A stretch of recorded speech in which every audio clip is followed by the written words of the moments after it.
Hi, folks. Thank you for joining us this afternoon or this morning, depending upon where you are. We're going to wait just about a minute or two to let a few other folks join the call. So if you want to refresh that second cup of coffee, we'll be starting in about a minute or two.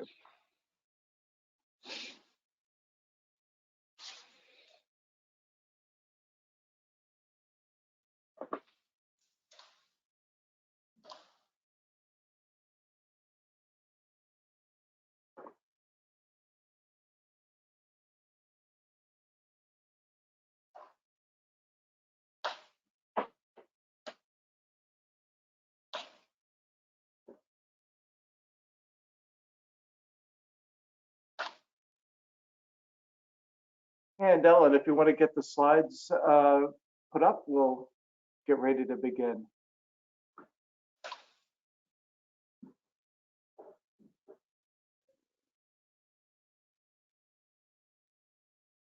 All right, Jim and Rob, are we ready to go?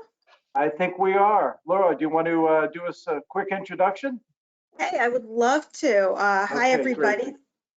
Hi, everybody. Thanks so much for joining the call. My name is Laura Norell. I'm the Director of Vendor Relations at ICBA, and we're delighted to be doing this in this latest Industry Insights webinar for you all. Today, I think is going to be a real special one. We've got Jim and Rob here from Adlumin, who's one of our newest preferred service providers and experts in the security and compliance automation space. They're here today to talk to us about a topic that you are, I'm sure, are all very interested in, which is the latest SolarWinds breach. And I'm really looking forward to getting their expert insights on what happened, how we might have prevented it, and what things will look like moving forward.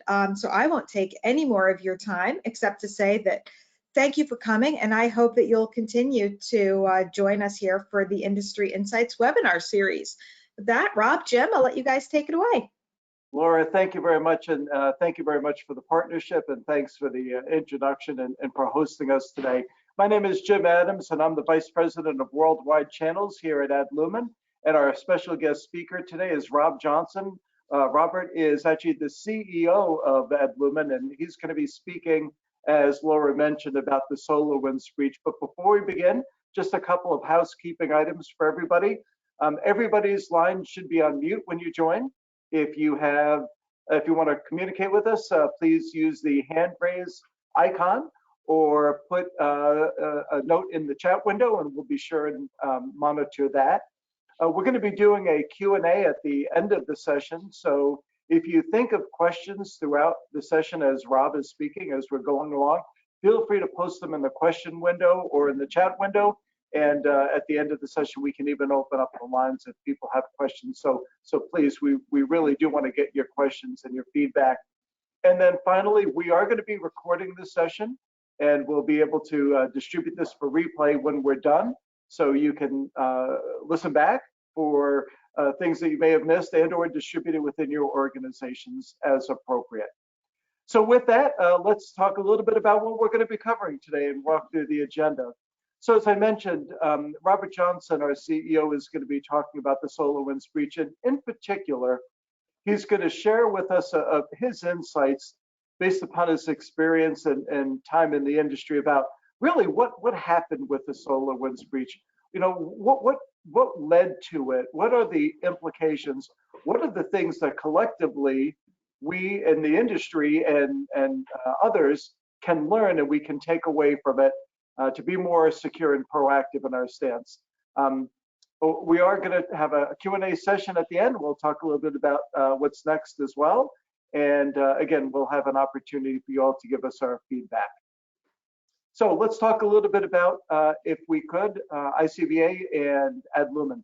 So we're really pleased to be joining ICBA in these sessions and to add as much value as we can to help the member organizations and the corporate members understand what's happening in cybersecurity, and in particular, again, really become students of the industry and understand where and how you can apply various techniques, tools, and programs to be able to become more secure.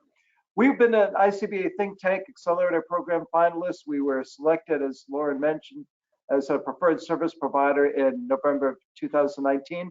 And you'll see us, of course, at ICBA Connect and the Think Tank Showcase. So we really are dedicated to making sure that the banking community is well protected. With that, let me actually do a little bit of an introduction on Robert Johnston. I'll probably have Rob introduce himself, but just as a quick note, a high level, Rob has got a really interesting background, and he is exceedingly well equipped to be a subject matter expert on this topic and a range of cybersecurity topics. Rob comes from a background in the military, from the NSA, from private industry, where he managed and worked with a lot of different breaches that are actually well publicized and well known. He's been featured on MSNBC as a guest speaker on a number of different cybersecurity topics. So Rob, if you don't mind, maybe I'll have you introduce yourself and give us a sense as to your background and what you've done over your career. Thanks so much, Jim, and thank you, ICBA, for having us on the webinar today. I have enjoyed my career, I think, in cybersecurity. It's changed a few times, but it's always stayed certainly in this sector. I grew up my career, or began my career, in the military. I was in the Marine Corps for 8 years, doing mostly cyber operations, across the globe. I've had some exciting positions there. I was the director of the Marine Corps Red Team, running pen testing operations against the classified and unclassified networks of the United States Marine Corps worldwide. After that, I went to the National Security Agency. I got to do some exciting work there. I think the most exciting was breach response or incident response, which is immediately relevant today, as I spent quite a bit of time countering Russian attackers throughout DoD networks there. Most notably, I did the breach investigation of the Russian hack of the chairman of the Joint Chiefs of Staff, which ideally was the same actor as the Democratic National Committee, the chairman of the Joint Chiefs of Staff, and the SolarWinds breach. Immediately relevant today. Of course, not so immediately relevant when you're talking about the Chinese hack of Microsoft Exchange servers, which came out yesterday, but certainly relevant when you're talking about the SolarWinds breach. After that, I left government service, military service. I went to the private sector, worked for a firm called CrowdStrike for a little while, doing incident response, most notably there, of course, running the investigation of the Democratic National Committee in the U.S. national elections in 2016. Left CrowdStrike, founded my own firm. Really wanted to take advantage of cloud-native technologies in the serverless or in the server analytics, in the security analytics space. That's something that firms like CrowdStrike were doing with anti-malware, taking advantage of cloud-native technologies for anti-malware, and I wanted to take advantage of cloud-native technologies for security and compliance automation, for security analytics, and thus we've built a very successful company, providing those specific services to ICBA banks, community banks across the United States. So a really interesting background, a lot of great experience, and really high-profile breaches that you worked on. Let's double click and dig down just a little bit into why you started at Lumen. What is it that you hope to accomplish here? In the beginning, we wanted to take advantage of serverless computing, or serverless analytics, which still today is new, not used in many technologies. Just forget security technologies for a second, and just in technologies broadly. 5-6 years ago, it was in its infancy, and I would say serverless computing is still in its infancy. It really the impact to the customer of serverless computing is in the security space specifically is it bypasses events per second limitation and data storage quantity limitation, especially when you now integrate serverless computing technologies with data lake technology. Now you're really leveraging the complete power of cloud native analytic and storage functions. And it was a lot different than the technologies that were being produced 5-6 years ago. I mean, people just started taking traditionally on-prem tech and ramming it into an EC2 in the cloud and calling it cloud technologies. While it is cloud delivered, it is not cloud native. And there's a significant difference, and there are significant advantages, I think, to the customer. And like I said previously, building a completely cloud native solution really provides very transparent pricing, no events per second limitations, no data storage quantity limitations, and unprecedented scalability. And in the banking space, that's extremely relevant, as the amount of data you're expected to collect from a compliance perspective, collect and analyze, is increasing exponentially. But yet the size of your teams is not typically increasing, or at least increasing at the same level and metric in parallel with the amount of data you're expected to collect. Thus, we really noticed in community banking space a unique problem of, you have exponentially increasing data and compliance requirements, and slowly or incrementally increasing personnel and human capital, assets that you could deploy to that problem. And so, we started Adlumin, providing, of course, a fully managed compliance detection and response service, but at the same time attacking your ever increasing, exponentially increasing data collection requirements, and offloading that onto serverless computing and data lake technology. So capturing these new technologies and using to differentiate to help our banking customers.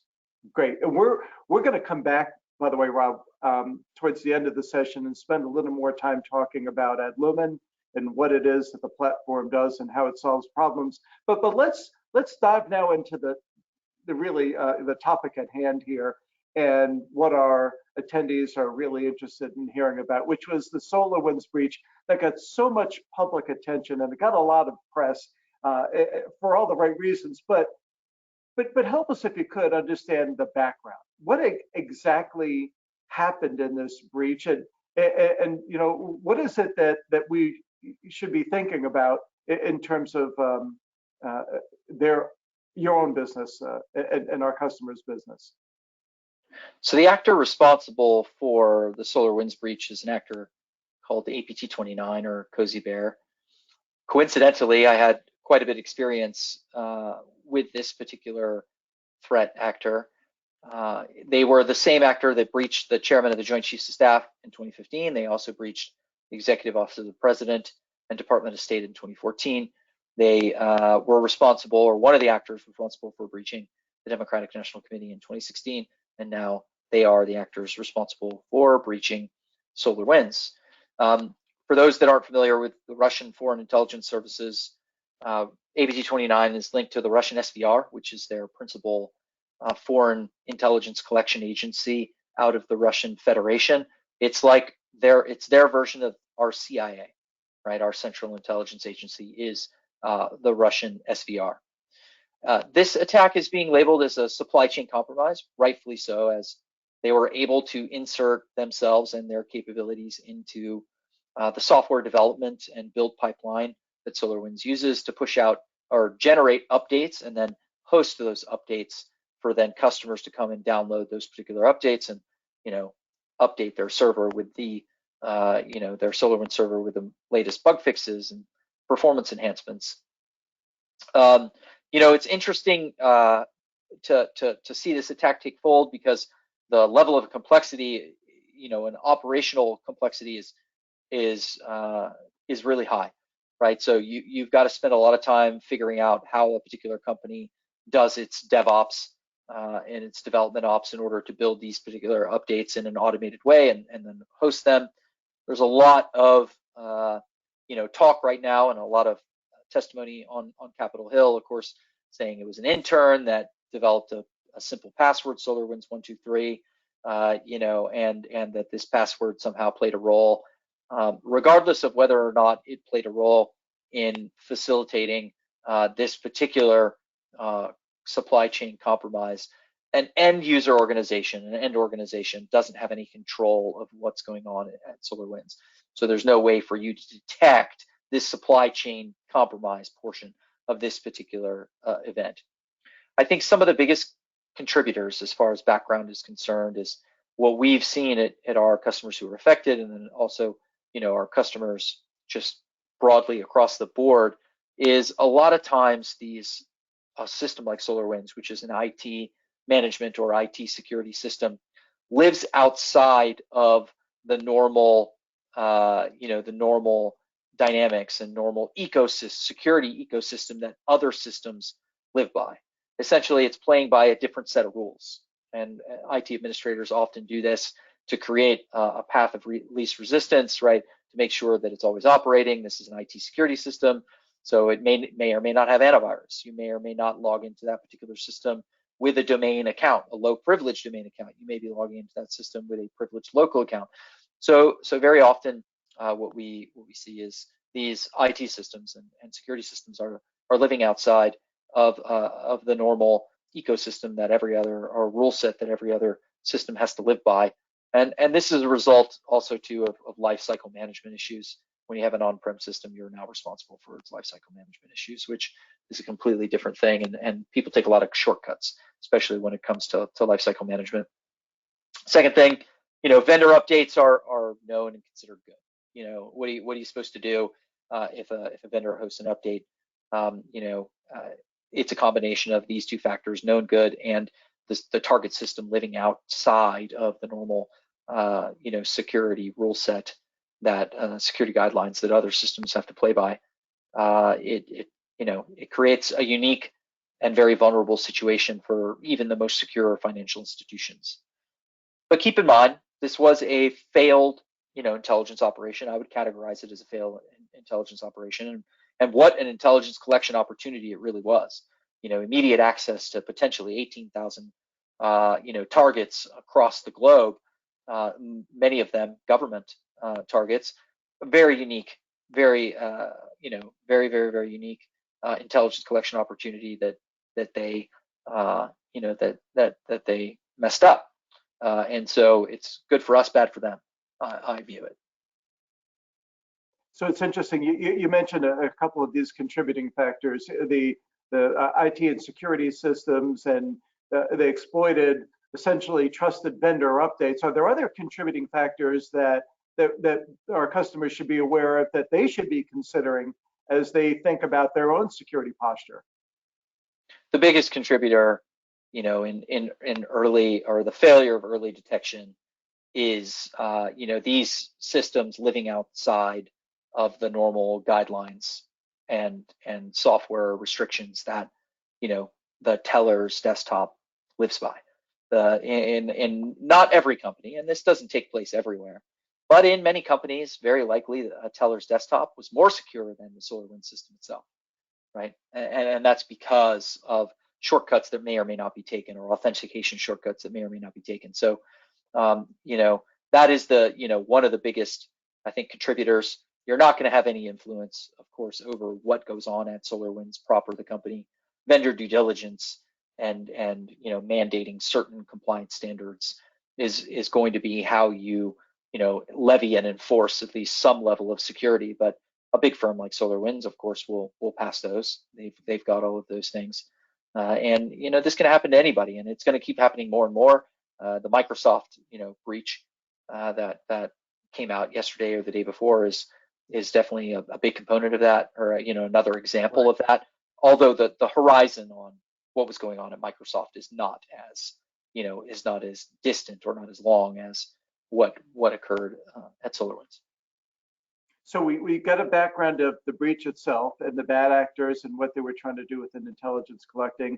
We talked a little bit about some of the contributing factors. So what are the consequences then?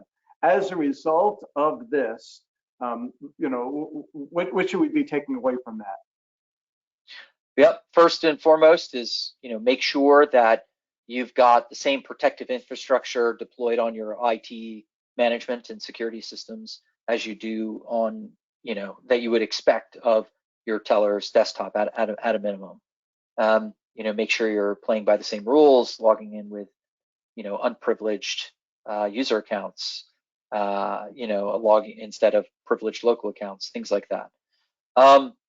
These type of breaches, really, I think there's two things specifically to focus on that you should take away. One is we'll attack the techniques themselves. Very little chance that you'll detect a trojanized update. Anti-malware is your mechanism to do that. It either will or will not detect, right? If it does detect, that's of course, an easy solution, right? But If it doesn't, you're looking at your first line of defense being analysis and analytics on post-exploitation type activities. The second piece is the long search horizon, right? You've got to be able to know and have at your fingertips and understand what occurred, 12 months ago, right? So it's not necessarily, do I have a problem now? The question that you need to really answer is, have I ever had a problem with these particular indicators? Because by the time a breach hits the news, I promise you the Russians already know about it, right? They know about it. They know it's gonna hit the news, and everyone's gonna find out, in advance of everyone actually finding out. So, they've likely, for those targets that they want to maintain access to, have changed their IOCs, those indicators compromise, change those tactics up, so that when you go ahead and run those searches, you're not coming back with anything. And so having a long storage horizon, which today means data lake, employing data lake technology to be able to cost efficiently manage that much information, being able to retrospectively look back, have I ever had a problem with this particular actor in 12 months, because maybe he just recently changed his tactics and techniques, but I still have logs that I've retained from 12 months ago, so I can validate that with much more confidence. So it's interesting, you mentioned kind of the long storage horizon, because breaches are going to happen. So you have to be able to kind of forensically look back and see what's happened in your environment. So what are the actions that customers should be taking, and what tools and processes should they be employing? Analytic solutions on post-exploitation activities is a good place to go. You've already got your anti-malware deployed. You've got the endpoint covered as far as bad software. Right now, you need your endpoint covered as far as anomalous events that may occur in bad software that goes undetected, which means an analytics focused on post-exploitation activities occurring within your environment. So that's for starters, finding solutions that scratch that itch, and then of course there's the data lake component of it. Frankly, I don't think to do this at scale, like to do post-exploitation analytics at scale, to do long search horizons at scale, I don't think you have any other choice except for cloud. Like if you're trying to maintain 12 months worth of logs on every single device in your entire environment, to do that with a syslog server or some other capability is it's not in the cards, right? It's not in the cards. And so data lake and cloud native technology is really only your way to go, which is what we saw 5-6 years ago, right? Which is why we built our platform the way it is. You should have a low expectation of detection as an end user customer from a parent organization. Like you're just beyond vendor diligence and mandating that certain actions be taken. You're just not, you have no effect over or no control over the software build pipeline and what goes into the software for updates that another company produces. Like that's their responsibility. Especially a trusted source, right? Especially a trusted source. Yeah. And these things are going to happen. They're going to happen more and more. Like and it can happen to anybody. And so you just need to keep in mind that you need to detect what's going on, but you need to position yourself in the best position possible to react, because it will be reactive and there will be long range breaches that occur that, oh, this breach happened 200 days ago, a year ago. Now we got to go back and figure it out. Were we affected? Were we ever affected in the past year? And so you're going to need to be able to answer these questions more and more, and it's becoming more and more relevant. So I think that actually is an excellent segue into Adlumin and what Adlumin does as a company. So you mentioned, post-exploitation activities and log retention and the ability to look back to predict what's going to happen in the future. Tell us a little bit about Adlumin. Give us an overview of the company. So Adlumin is a security and compliance automation platform that's built with most of the foundational technologies that I talked about today. Heavy focus on large-scale log data collection in a cost-efficient way. Data lake technology in order to provide you with whatever storage and encryption horizon requirements that you require or desire, really, as an institution. And we've geared it towards community banking, right?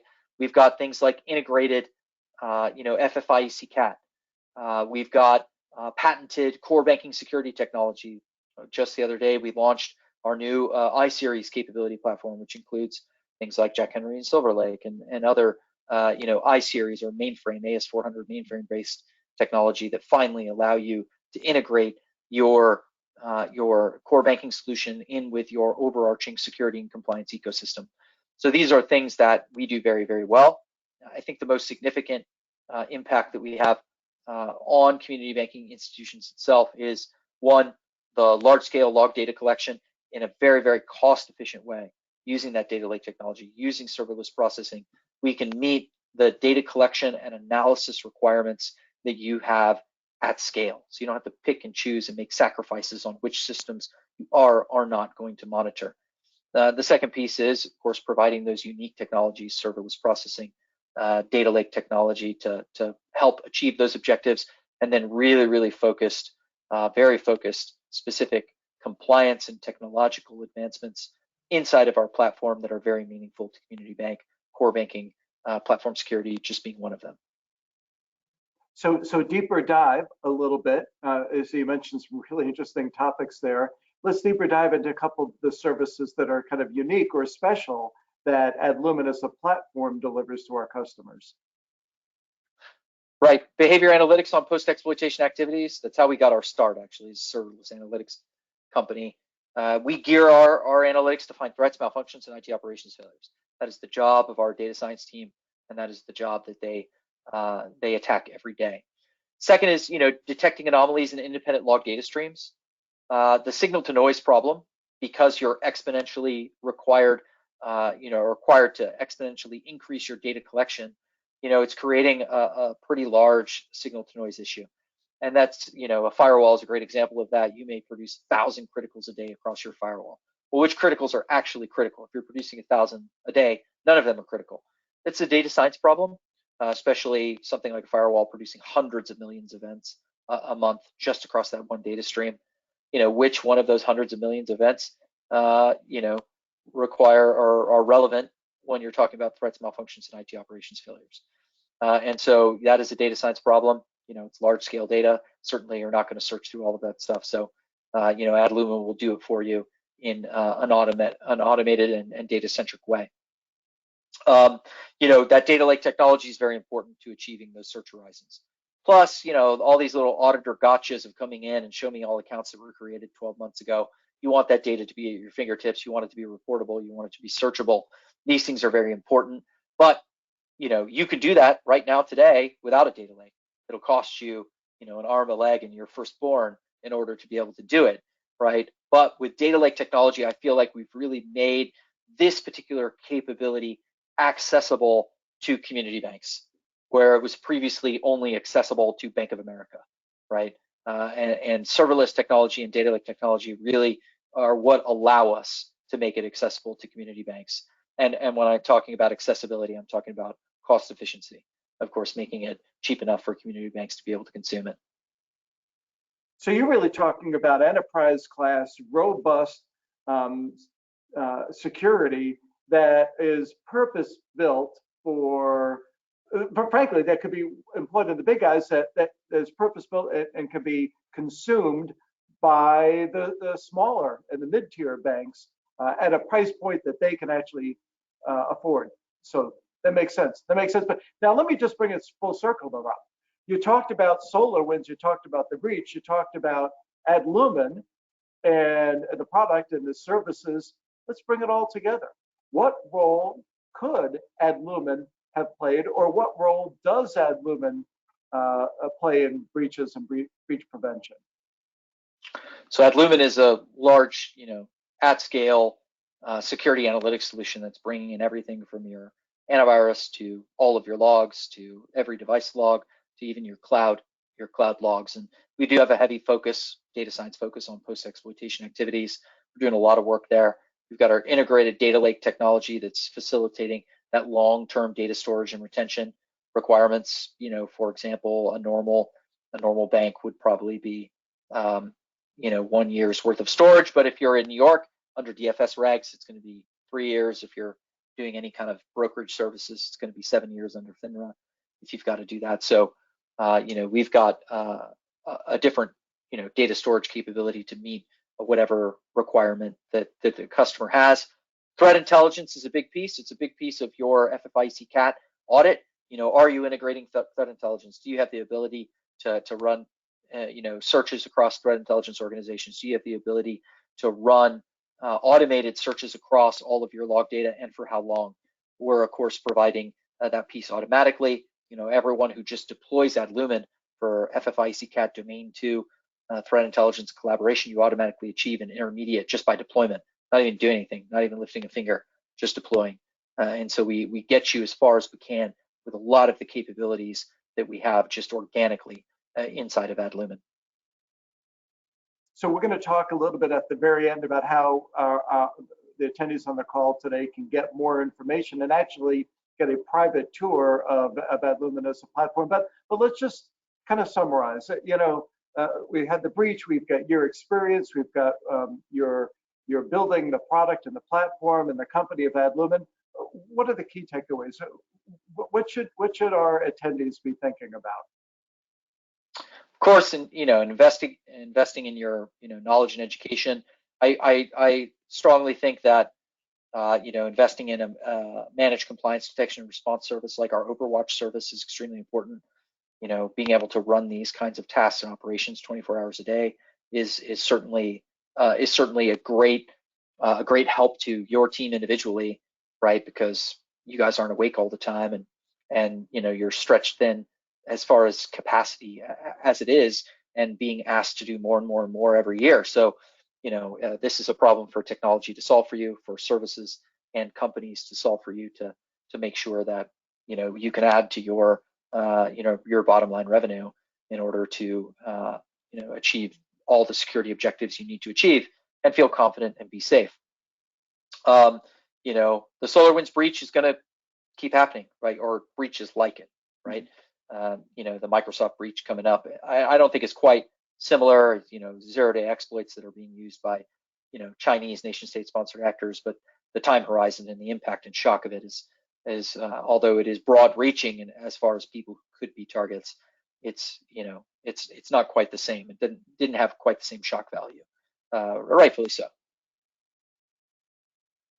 So Rob, I'm going to have you stay with us for a moment to handle some Q&A at the end. But let me just kind of segue into just one more topic here. We've got a very large, probably a mixed audience on the call today. And a number of you may be integrators or solutions providers or even MSPs and service the banking community. If you're interested in partnering with Adlumin, we actually have a formal partner program called the Adlumin Advantage Program. And we really architected the program around three main pillars. Number one is easy to do business with us. So we've removed the barriers to becoming a partner, and importantly, the cost to become a partner. The second pillar is around profitability. And so you're going to find industry-leading rich margins in our product, as well as the ancillary services that you can wrap around the product. And we have things like free training and free technical support. And we'll do a 2-week proof of value with you in front of your customers, no cost, no obligation, which we'll support at no charge with you. And of course, there are no restrictions. There's no revenue commitments. There are no certification and training requirements to become a partner. And we also want to help you extend your business. So we'll do joint marketing with you. We'll co-invest with you and co-fund demand generations and webinars and campaigns, a way to kind of create a more profitable business for you. And then that final pillar is on the profitability side around the additional services that you can offer.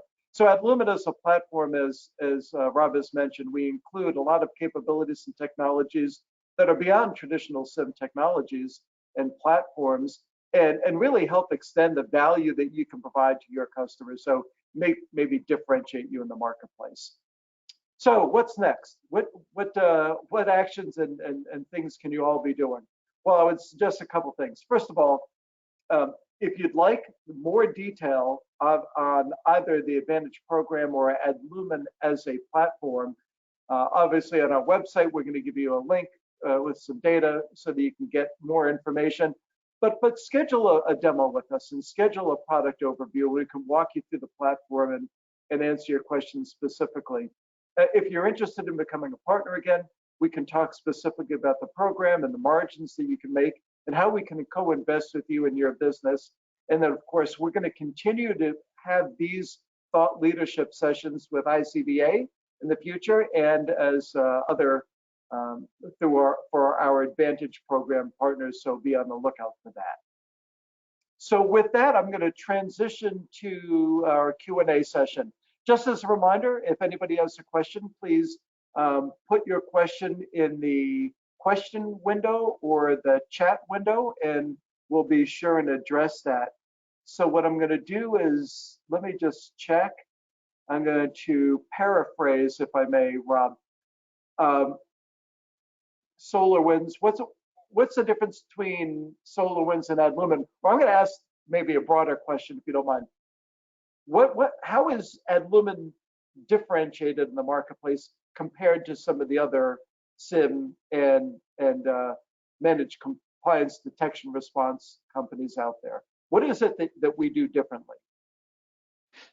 Yeah, so one is serverless computing, right? There's no, you're talking about scalability to meet any requirement. Instead of just doing a handful of systems, you're going to do all of your systems, all of your devices, all of your cloud native technology.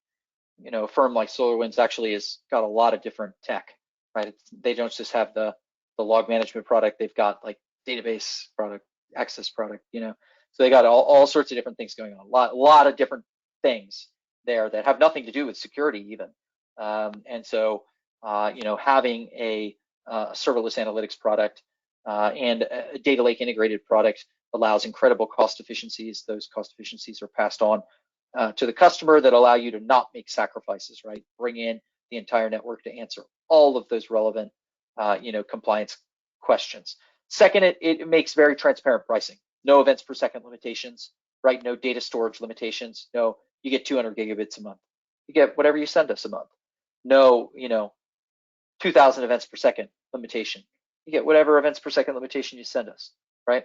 And so that is a primary difference, and it is a component of, you know, the serverless and data storage and retention data lake technology. Second, you know, integrated compliance that's meaningful for you. We of course have our, you know, patented core banking security tech. We have, you know, reports that are specially designed for compliance institutions, FFI ECCAT certainly included, but as well as a lot of the other executive reporting we have, like board and IT steering committee report, you know, and other compliance reporting integrated into the platform.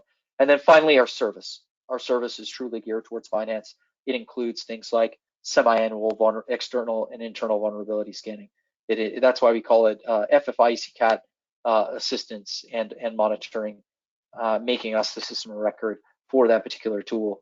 And so that compliance service, that's why we call it a managed compliance detection and response service, because it just meets so many more of the needs of the financial sector than, you know, than something like SolarWinds, which is just a standalone on-prem platform that, you know, we call it low-cost log management. It has very little scalability, no brains behind it, no service behind it. You got to run it, you know, you got to life cycle manage it.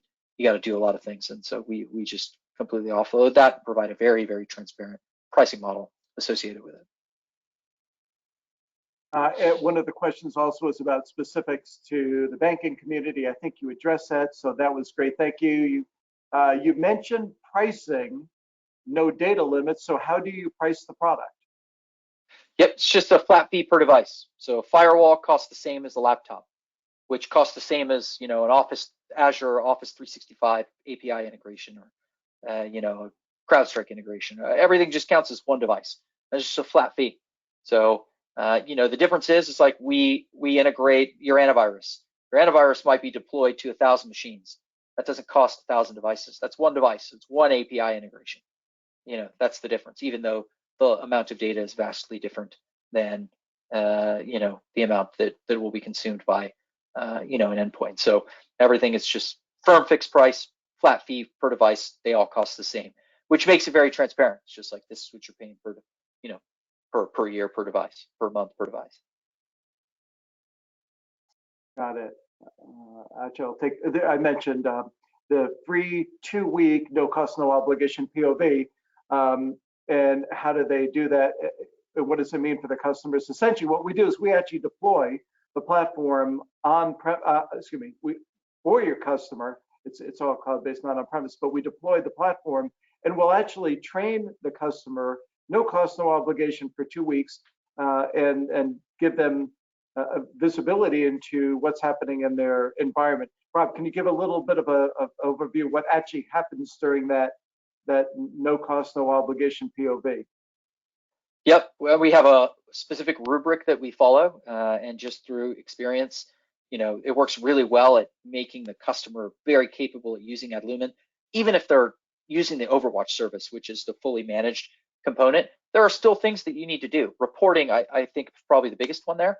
Auditor says, I need this, you go, you export the report. Like you just got to be trained on how to use the product and the platform. So over that 2 weeks, we provide 2 free training sessions that show you how to use the 3 tenets of Adlumin, which is network health and compliance, detection and artificial intelligence, and log management and data research. We teach you to use these 3 components at an expert level, regardless of whether or not you're using Overwatch or not, because Overwatch is already using all 3 components at an expert level all the time. And so you, as a customer, want to be able to accomplish your objectives, and so we facilitate that with training, both video catalog-based training, but also live training that we do during that 2-week proof of value, so that you get the best experience and can use the Adlumin product very effectively to meet your needs, and then also leverage the Overwatch team to assist you in meeting those needs. Outstanding, outstanding. I'm going to check here. I do not see any more questions, so kind of last call for questions, maybe. I think we're good. Hey, Rob, I want to thank you very much for your insight and your expertise here. That was great and exactly what I think our audience needed to hear. So again, if you have any more questions or you want any more details about Adlumin, our partner program, or to schedule a private demo and tour for yourself and or for a customer, please reach out to us. My email address is jim.adams@adlumin.com. On the screen here, you can go to our website at adlumin.com, and we also have a partner page on the website if you're interested in becoming a partner, whether it's a resale partner or even a referral partner. So again, we thank you very much for your time and attention and taking time out of your busy day to join us for this session. We're going to be doing more of these in the future. And Rob, again, thank you for the session. And Laura, again, thank you very much and ICBA for hosting us.